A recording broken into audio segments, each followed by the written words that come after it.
வணக்கம். நான் உங்கள் டாக்டர் செந்தில்குமரன், ஈரோடு மணியன் மெடிக்கல் சென்டர்லேருந்து இன்றைக்கி இந்த பதிவை நான் செய்கிறேன். இந்த பதிவு உடற்பயிற்சி செய்வதற்கான உகந்த நேரம் என்ன, இது திருப்பி நம்ம நோயாளிகள் நம்மிடம் கேட்கப்பட்ட கேள்விக்கான பதிவாக இதை நான் செய்கிறேன். நம்ம நோக்கம் எதுக்காக நம்ம உடற்பயிற்சி செய்கிறோம்? ஒரு உதாரணத்துக்கு எனக்கு உடல் எடை குறையணும், என்னுடைய கொலஸ்ட்ரால் லெவல் குறையணும் அப்படிங்கிற மாதிரி இருந்தது அப்படின்னா உங்களுக்கான உகந்த நேரம் காலையில் தான். ஏன் இது காலையில் தான் அப்படின்னு பார்த்தீங்க அப்படின்னிங்கன்னா, காலையில் நம்மளுடைய உடம்போட மெட்டபாலிசம் ரொம்ப நல்லா இருக்கும். ஸோ இந்த மாதிரி டைமில் நம்ம இந்த உடற்பயிற்சி செய்யும் போது நம்மளுடைய கொலஸ்ட்ரால் லெவல், அந்த ஃபேட் மொபிலைசேஷன், இது எல்லாமே ரொம்ப நல்லா இருக்கும். ஸோ அதனால் உங்களோட உடற்பயிற்சியை நீங்கள் ஒரு 8 மணிக்குள்ளே முடிச்சுக்கோங்க காலையில். இப்படி பண்ணுறதுனால அன்றைக்கி முழுக்க அந்த மெட்டபாலிசம் வேலை செய்கிறதுக்கான வாய்ப்புகள் நிறைய இருக்குது.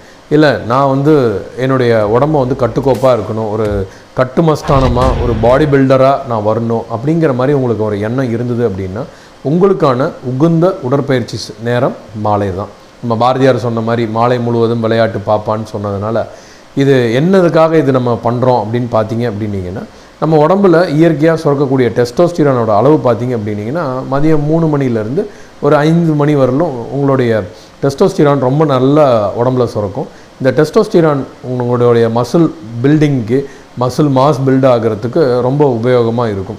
ஸோ அதனால் பாடி பில்ட் பண்ணுறவங்க மாலையில் செய்யுங்க.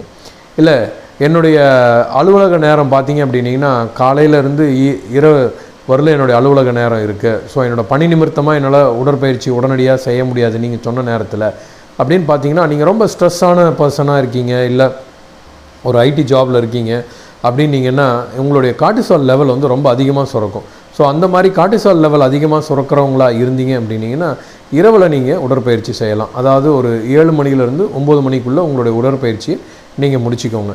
ஸோ இதனால் இந்த கார்டிசால் லெவல் மட்டுப்படும். ஸோ அதனால் உங்களுக்கு ஸ்ட்ரெஸ் எல்லாமே இது குறையிறதுக்கான வாய்ப்புகள் நிறைய இருக்குது. மோரோவர் நீங்கள் இந்த எக்ஸசைஸ் செய்யும் போது இந்த ஹாப்பி ஹார்மோன்ஸ் எல்லாமே ரொம்ப அதிகமாக சுரக்கும். ஸோ அது நீங்கள் எந்த டைமில் வேலை செஞ்சாலுமே, உடற்பயிற்சி செஞ்சாலுமே உங்களுக்கு இந்த ஹாப்பி ஹார்மோன்ஸ் அதிகமாக சுரக்கும். ஸோ நம்மளுடைய மனமும் உடலும் மிகவும் நல்லா இருக்கும். அதனால் தவறாமல் உடற்பயிற்சி செய்யுங்க.